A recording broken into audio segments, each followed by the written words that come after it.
Bonjour les amis, nous retrouvons aujourd'hui la Genèse. Nous sommes au chapitre 48, les versets 1 à 7.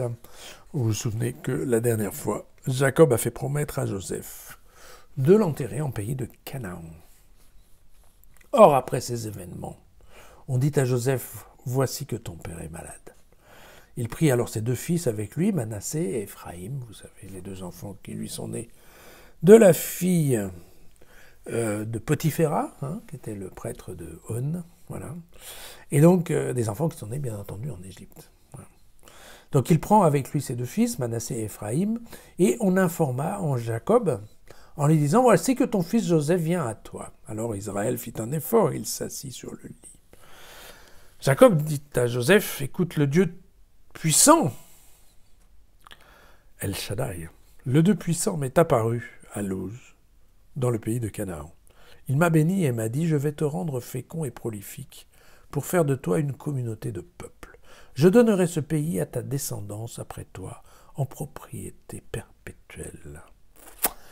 Et maintenant, ces deux fils qui te sont nés au pays d'Égypte avant que je ne sois venu à toi en Égypte, eh bien, ils sont miens. Éphraïm et Manassé seront miens comme Ruben et Siméon.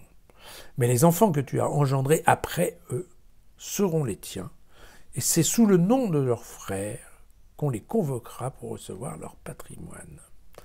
Quant à moi, à mon retour de la plaine, la mort de Rachel me frappa au pays de Canaan sur la route à quelque distance de l'entrée d'Ephrata. C'est là que je l'ai ensevelie, sur la route d'Ephrata, qui est à Bethléem. Alors, pourquoi ce passage? C'est très simple en fait, c'est pour expliquer que les enfants qui sont nés de la diaspora ont la même valeur que les enfants qui sont nés en Israël.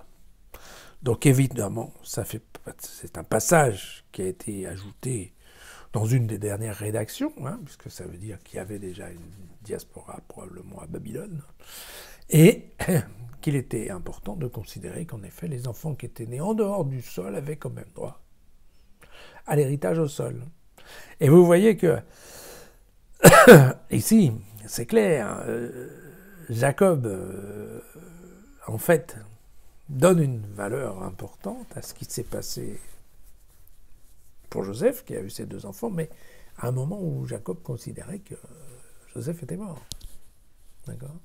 Et donc, comme ils sont nés, voilà, à un moment où le père avait disparu, alors Jacob, en fait, les promeut en termes d'héritage au niveau de ses enfants directs. Voilà. En lui disant bien qu'après, non. Après, ce sera dans le système de calcul d'héritage normal. Voilà. Je vous rappelle que Rachel est morte en couche quand elle attendait Benjamin, enfin quand Benjamin est né. C'était sur la route d'Ephrata, qui n'est pas très loin de Bethléem. On parle de ça dans le livre de Jérémie, au chapitre 31.